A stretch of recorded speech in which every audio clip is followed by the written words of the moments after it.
Big boss season 8 ఇప్పటి వరకు ఉన్న సీజన్స్ అన్ని రికార్డుల్ని బద్దలు కొట్టినట్లు పోయిన వారం నాగార్జున చెప్పుకొచ్చారు. మరి అది ఏ మేరకు వాస్తవమో నాగార్జున గారికి తెలియాలి. ఎందుకంటే వైల్డ్ కార్డ్ ఎంట్రీస్ కోసం బిగ్ బాస్ టీం ఎవరినైతే రిజెక్ట్ చేసిందో వెళ్లి వాళ్ళ కాళ్ళ మీదే పడటం స్టార్ట్ చేసింది. నిజంగా సీజన్ హిట్ అయినట్లయితే వాళ్ళ కోసం వెళ్లి బేరం ఎందుకు చేస్తున్నట్లు? అయితే ఈ మాటలు అన్ని విన్న తర్వాత పైకి సన్నాయి నొక్కులే తప్ప మరొకటి కాదనిపిస్తోంది. అయితే ఈ మాటలు అన్ని ఎందుకు చెబుతున్నానంటే బిగ్ బాస్ టీం ఇప్పుడు వైల్డ్ కార్డు రూపంలో అమృత ప్రణయ్ని ఒప్పించే పనిలో పడ్డారు.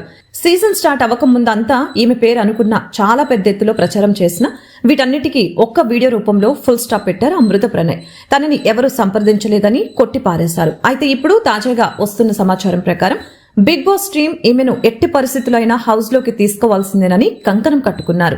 అయితే ఇందుకోసం ఒక కళ్ళు చెదిరే డీల్ లాక్ చేసినట్లు తెలుస్తోంది. ఆ ఆఫర్ తో పాటు స్టార్ మా ప్రోగ్రామ్స్ లో అవకాశాలు ఇలా టెప్టింగ్ ఆఫర్ ఇవ్వటంతో పాటు అమృత ఆల్మోస్ట్ పెట్టే బేడ సర్దుకొని రెడీగా ఉన్నారు అంట హౌస్ లోకి వెళ్ళటానికి. ఇదే గనక నిజమైతే ఈ షోకి టీఆర్పీ మామూలుగా ఉండదు. అమృత ఒక స్టార్ కాకపోయినా తనకు జరిగిన ఒక సంఘటన ద్వారా పాపులర్ అయింది. ఇక అప్పటి నుంచి కూడా ఆ ఫేమ్ ని అలా కొనసాగిస్తూనే ఉంది అమృత. ఈమెకు ఫ్యామిలీ ఆడియన్స్ లో విపరీతమైన క్రేజ్ ఉంది. సెంటిమెంట్ తో ఫ్యాన్స్ ని సంపాదించుకుంది. ఈమె కనుక హౌస్ లోకి వస్తే మన సెంటిమెంటల్ స్టార్ మణికంఠకి బ్యాండ్ మోగినట్లే.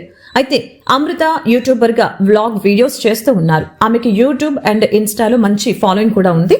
సో ఆమె హౌస్ లోకి వస్తే ఒక స్ట్రాంగ్ కంటెస్టెంట్ గా మారే అవకాశం అయితే లేకపోలేదు. ఇప్పుడున్న లీక్ ప్రకారం ఆల్మోస్ట్ సైన్ కూడా అయిపోయినట్లు చెప్పుకుంటున్నారు. చూడాలి మరి ఈమె హౌస్ లోకి వస్తారో లేదు. అమృత ప్రణయ్ హౌస్ లోకి వస్తే బాగుంటుందని మీరు అనుకుంటున్నారా?